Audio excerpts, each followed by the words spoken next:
会上造飞机吗？造飞机，造飞机来到青草地，眼前正忙着的刘保安，真的忙着造飞机。这个还没有做喷漆的工作，先加工好，开洞开好过后，到时候这边像仪表装上去的时候，到时候就装在这里。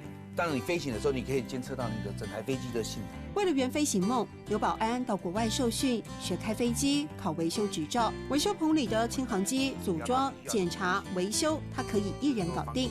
机身材质不同，零组件各异，这里一应俱全。这一只啊，0.39毛，39美金，10块台币左右。对，那你看这样多少？那这边只是机身的一部分，对航空这一块是比较执着，为了整台飞机的维修的体制更健全。砸重金是因为知道任何环节都马虎不得，也是追求梦想的必要投资。很多人他喜欢跑车，他喜欢有一台赛车，他就想要拥有它。那我们是喜欢飞行，我们想拥有一台好的飞机在飞。有好的飞机，它可以带我去看更多的景象，空中的景象。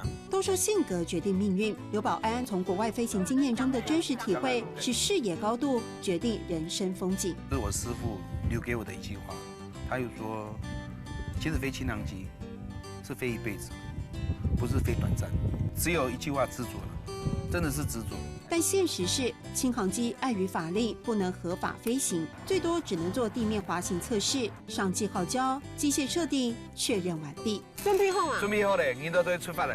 可以出发了。对，走。地面到云端距离有多远？刘保安花了18年。